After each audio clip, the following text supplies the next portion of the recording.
a bit easier than last week. Yes. Honestly, it's, Just figuring out the tech. I know. Last week I was having a nightmare, and I was saying last week when I spoke to Joy, she's lovely. But I'm saying to her, "You got your camera on?" And she's sort of looking at me, and she said, like, "How do I even know if it's on?" I went, "I don't know. I don't know what I'm doing." How are you, my darling? You all right? I'm good. Yeah, I'm good. I'm well, thank Good, you. Yeah, how are good. You you got your this cup of morning? tea? Yeah, very well. How was Yeah. your walk? You just been out for a nice walk?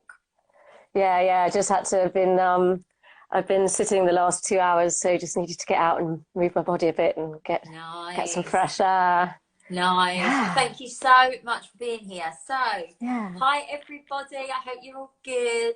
So, I'm reaching out, as you may have seen on my feed, on my Instagram feed. I'm reaching out to some amazing, inspiring people, leaders, coaches, practitioners, just to learn from them, find out what it is that they do, how they support people. And Nicola is one of those people. She's amazing. So I met Nicola at a networking within a networking group when I moved to Devon, called Wise. She's lovely. So we caught up. We had a couple of coffees, didn't we? And we sort of gravitated to each other. And I wanted to bring Nicola on today because Nicola is a systemic coach and she's a Reiki practitioner. And what I love as well is you do lots of sound healing, don't you? Which is just amazing. I remember actually when I was living in Essex, I used to go to a guy that used to do yoga. His name was Roger Gong. That was his name, Roger Gong. I'm sure that was his name, Roger Gong. Brilliant name. That's what I used to call him. But he used to do yeah, he used So to you saved him in your phone. That's it, Roger. I did. Roger Gong. That might be what I did actually. But he used to do the most amazing yoga classes, and then at the end of the class, all these big gongs and the bowls, and oh my god, the sound was phenomenal, and the experiences that I had. So after doing yoga and then laying down on your mat and then hearing all of that, I remember it was like madness, that the things that I was visualizing in my mind. It was incredible. So can you just tell us a little bit about you, Nicola, and then I've just got a couple of questions for you, if that's okay, my darling. Yes, of course. So I work as a coach, and as you mentioned, I also do Reiki, so a lot of like energy and sound that I bring in. So it's all those different threads, I guess, of my work, whether it's like the systemic lens on my work, the energy healing and the sound healing, is all to do with the flow of energy that we have that flows through us, through our body, mind and soul. And essentially what I do is I support people to bring flow back into that energy through these different ways and different approaches. And so when we can see where energy is stuck, or where it feels a bit sticky, or there's like loops that we keep on like going around in patterns, and then seeing like what's there, what's blocking the flow.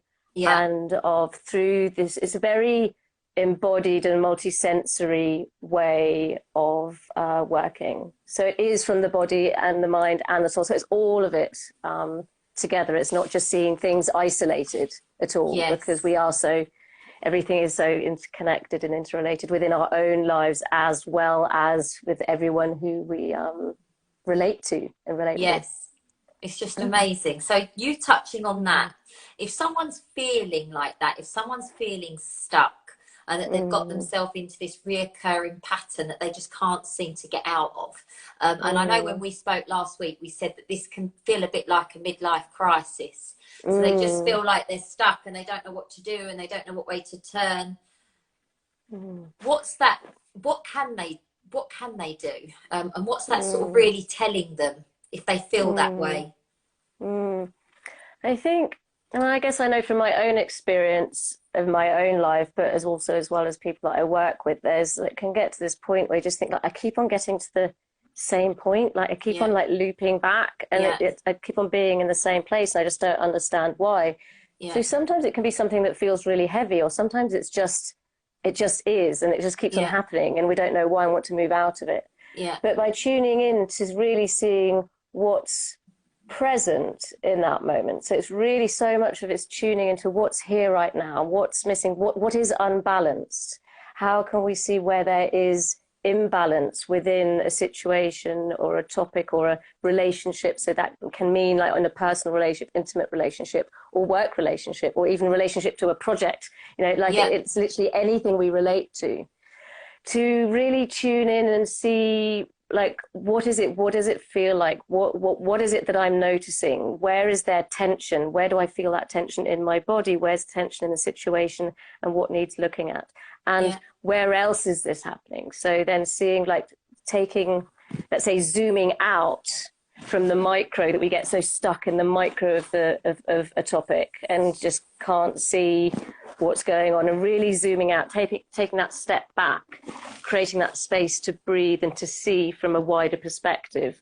to see like the entirety of a situation, and all, I guess, I guess also like the systems that are connected to it. So if it's within me as a person, that's my, like, what parts of me are present and need listening to, and if it's also related to someone else, it's like, who else am I connected to? What systems have an influence on me right now? These systems of belonging, starting with like the system that we were born into, our family system. So where's the connection? Where's maybe patterns that I've taken on and learned from there? Because we so often we repeat what we've learned, or we're controlled, we repeat what we. Yeah, so we repeat what we've learned very subconsciously, or we yearn and like chase for that we didn't get. And then we can get into loops and patterns as well. So it's really taking the time to step back and just see the entirety of what's going on, and then seeing what information reveals itself from there. So slowing down, because sometimes I think when we feel a bit like that, I know for myself, if I feel a bit like that, I tend to actually speed up. I tend to try and do more stuff. It's like, oh my God, I'm feeling like I can't control this. So let's just do more. Let's do more shit. Do you know what I mean? It's like bring more in. But actually you're saying you need to slow down, step back, and really, I suppose, ask the right questions in what's making me feel this way. And starting off by breathing space into it, like breathing space, just breathing so there's space to even tap in and feel what's present. And feel moving from our minds and our heads, which are so incredibly important and really need them, but also tapping into our more embodied wisdom and letting that have space to surface and tap into that information and see what it has to share. Okay, so when you say that, just so I can get clear what you're saying, rather than the thinking, actually tap into how it feels in your body, how it feels. So whether that's a feeling of anxiety or tightness or excitement or whatever, how it actually feels in your body. Can you just tell us, because I know we didn't at the beginning of the live, but can you just tell us, if you don't mind, a little bit about your journey? Because you was in a place where you felt this, where you felt you were in a bit like of a midlife crisis, however you want to label it, to where you are today. Because I think that's such an inspiring story for anyone that's going through that and they're just feeling like it's all becoming a bit too much and they don't see any light at the end of the tunnel. So let's see, rewinding, actually it's exactly 15 years ago now this November. So I noticed that so it was on the 15th of November 2005. It was one particular day and I had a complete nervous breakdown, and couldn't go back to work for nearly a year. So it was intense, and it had been a long time coming, but I guess I'd ignored all the signs from my body because I wasn't connected to my body and that part of listening or tapping in at the time. So I have a previous life and career in advertising and working as a producer for TV commercials and any form of marketing and events. And I did that for 15 years altogether.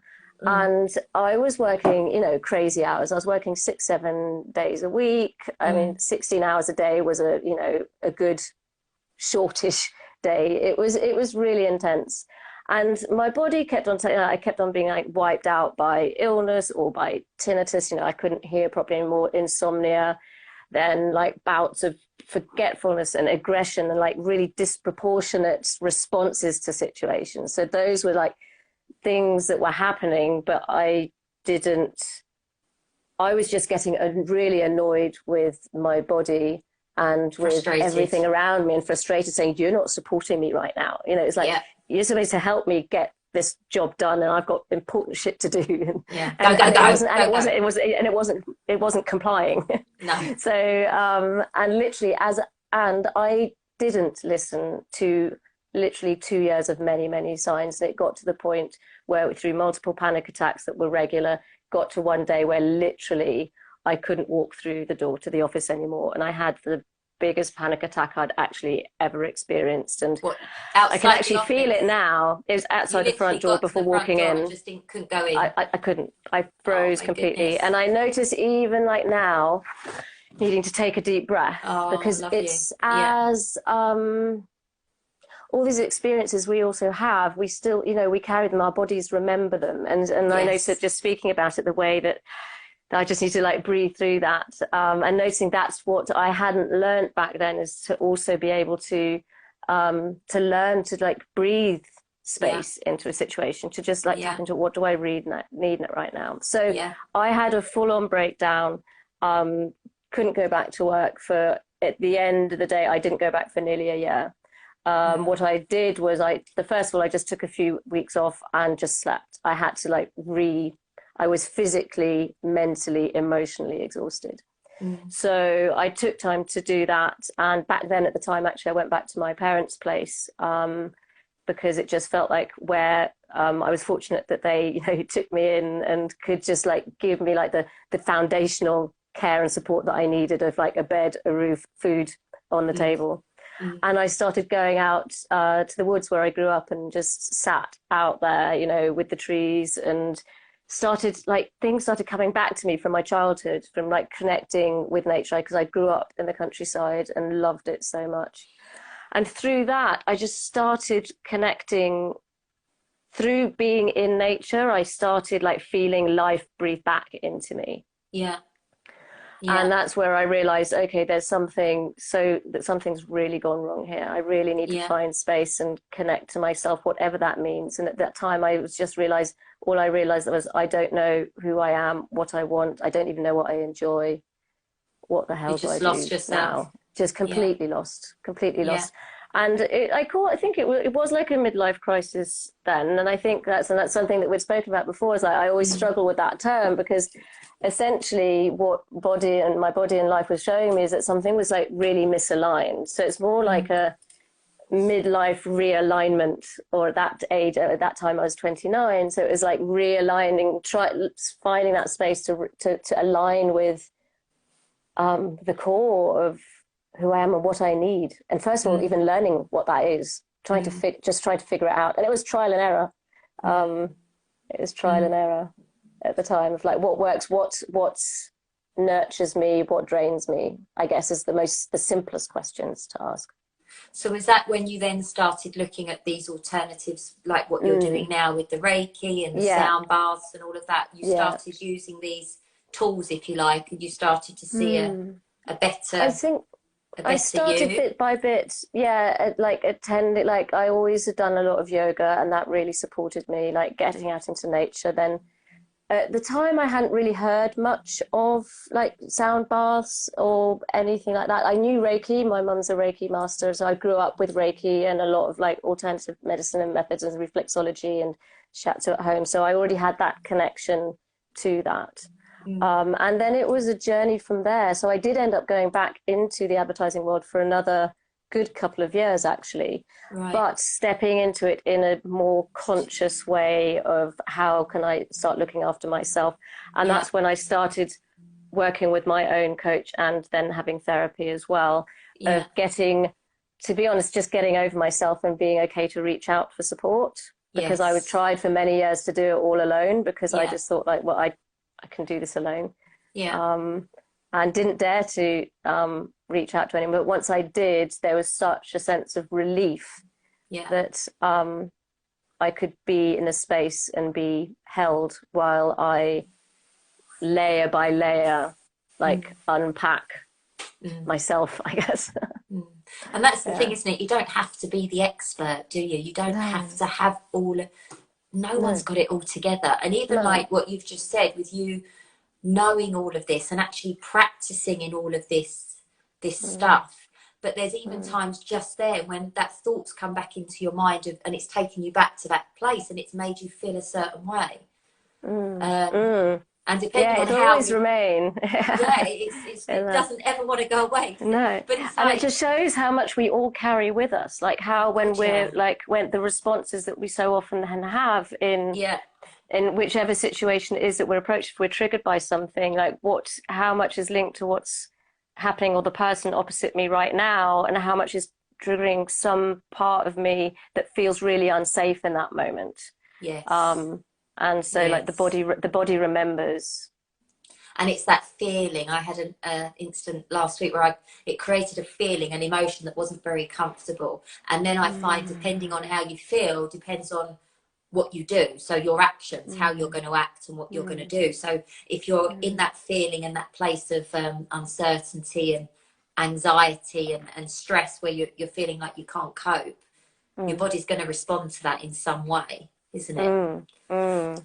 So And learning when, to be with that is what's yeah, yeah, probably one of the biggest learnings that I've taken from it, is just welcoming all that comes in and not pushing it away. So when the anxiety comes in, or the fear or the guilt or the yes, whatever it is, it's just like, yes, okay, come and join, yeah, join the come, let's sit party. down, join the party, So how and do you not do push it that? away. How do you do that? Because see, I'm likely to do the opposite. If I start to feel that way, I get up on my bouncer, or I'll do something. I might go and get in the bath, or I'll do some deep breathing, because I'm like, I don't want to welcome that in because it's making me feel doubtful.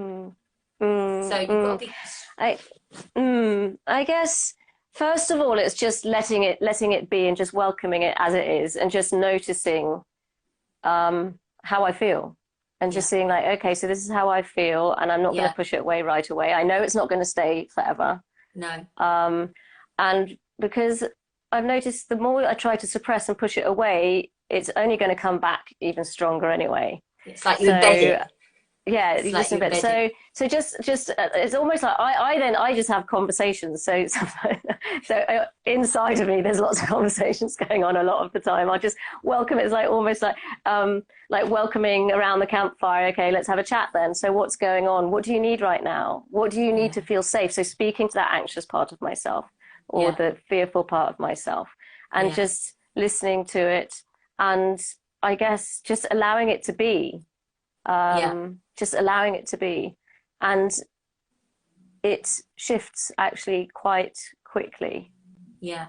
It's that awareness, Or it's being not even aware. about quickly, it's about, yeah, but just being present with it and knowing it's going to move on, and just seeing what it is. So it's just that feeling there, but why is it there? And in response to which situation, what is it trying to protect me from? Yeah, And so it's listening to what it's actually telling me, because all these emotions we have are our supporters.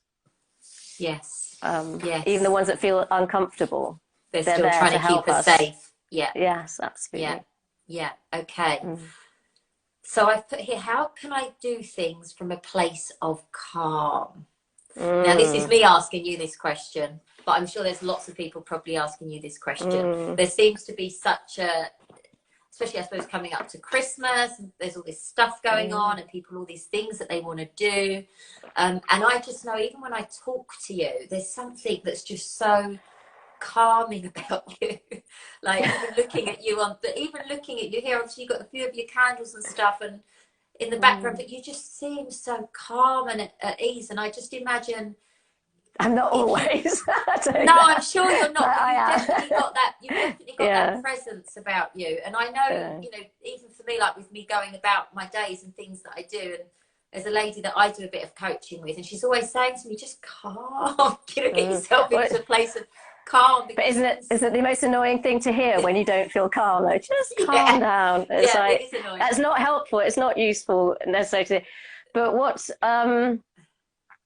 so I guess a lot of, for myself, is like the way that I've found what supports me to feel content and calm within. So Yeah, it'll be like, how do I start my day?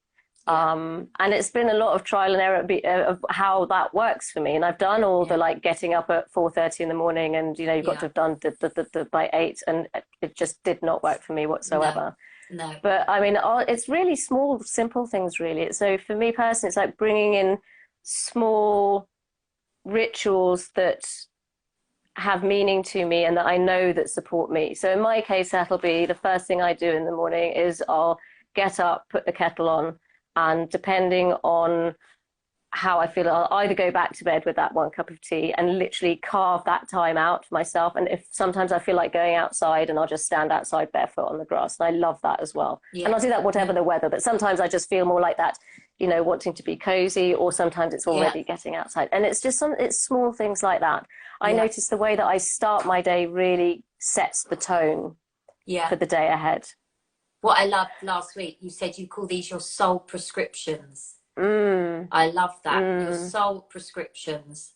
So just those few little things that you prescribe to yourself that just nurtures the soul. I love that. It is. It's what's nurturing in the little moments in between. And I find it's the little things that make the biggest differences. So it can even be, you know, while the kettle's boiling, not do 2, 3 other things at the same time, but just sit and listen to it start to boil and then pour my cup of tea. Because it's at the end of the day, what we're talking about is, you know, a minute and a half while that's boiling. It'll be just bringing consciousness and presence to the moment, and reminding myself to breathe, because we all breathe all day long. We have to breathe, otherwise we wouldn't be here and be alive. But we don't do it with any intention at all. And it's just reminding myself, okay, bring myself back to that 5 deep breaths, or 5 just in my own natural rhythm breaths. It doesn't need to be, you know, a different rhythm, just in my own, and then continue. It's small things. And so there's things that I do, I guess, every day. For instance, now when you say also with candles, like before any client session, or for myself before I make food, like I'll light a candle. So it's a bit of just an honoring and a ceremony of the moment. But it's, you know, it's little things. It's those small things that just bring calm to me. And it may look different for you than it does to me. And then like with like my soul's prescriptions, like I've got like this list of what to do when I get into frantic moments when I'm not calm, because I totally have them as well. And what that will then look like is that it's just because in that moment it's like moving out. I'm then in a very overthinking space, and so it's like, okay, what do I need to do? First thing, drink a big glass of water. Like water is always calming and healing. Like whether it's drinking water, swimming, having a bath, like that's always really supportive. Get outside. Oh, actually, even before any of that, get off any social media. So off social media, off my phone, off any digital. Put it down. Because so often a lot of my anxiety that comes and arises will be from the overwhelm of social media, actually, in my case. I think so it's like stepping away from that, and being and I love social media, but it's, and again, it's being intentional with it. Why am I going online now? What do I want to look for? How long? And if there are things that don't make me feel good, then, you know, then stop following them, or stop looking at them, stop putting myself in that space of suffering. It sounds like you've got so much awareness as to what makes you feel good and what doesn't, and that's it, I suppose, isn't it? But if you can step back, you said earlier about being able to connect with yourself, and to do that you need to step out and look in, as if you're sort of looking into what's making you feel it, you know, have these different emotions and these different feelings, and listening to them again, because it's the listening to what's happening in my body that will lead me to understand what's going on. So it can be like, oh my gosh, like my breathing is suddenly very shallow. Why is that? You know, so it's something that's bringing something up, and then just taking a step back to be able to breathe again. And that's also just something, you know, it's just like bringing that presence to breath again, and letting your breath lead the way by the calmness of breathing. So bringing more conscious breathing into the little moments in between. It's being present. Everything that you've said is underpinned with that being present and actually being in the moment, which so many of us don't do. I know even for me, we live hours, days, weeks, months ahead of ourselves, don't we? Mm. Even with all the COVID stuff at the moment, we're all worrying about what's going to happen next week, what's going to happen at Christmas, what's going to happen in the new year, what's 2021 going to look like, rather than actually just thinking about the here and the now and the today and where we're at in this moment in time. We all Absolutely. struggle to There's do one that. thing that this, and if there's one thing this time right now, this year is teaching us, is really being in the moment. And Yeah. it's not even living from week to week or day to day. Sometimes it's literally hour to hour, even minute to minute. Minute to minute. I mean, at times it's even that. And it's really breaking it down and simplifying everything, just getting into that moment and what do I need right now? What will resource me right now?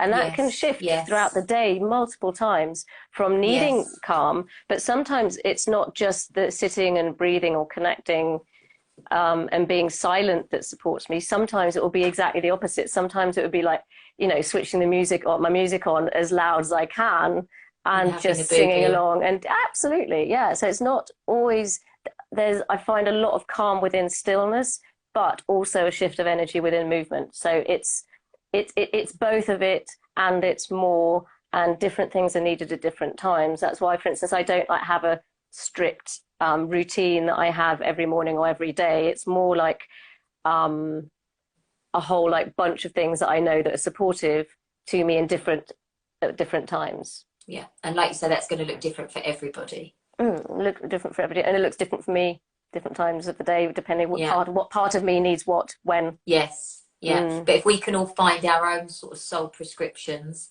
and then we can embed them into our day as needed, that would be amazing. Yeah. And it's just and to find like what it is just like tapping into like what supports you, what nurtures you, what drains you. So the things that drain you, the things that make you, you know, just slump, like how can we just like maybe put those things aside and be more conscious of bringing in more that makes you feel calm, of bringing in that space. So essentially, I just want to be able to have that long, deep exhale and that like, you know, that's actually my biggest goal in life. Nice.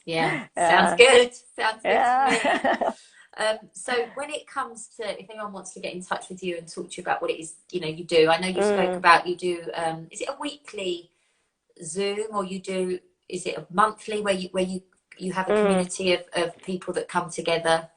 So I work with people in individual sessions, so that's currently online, currently online only, in person, face to face again, I hope.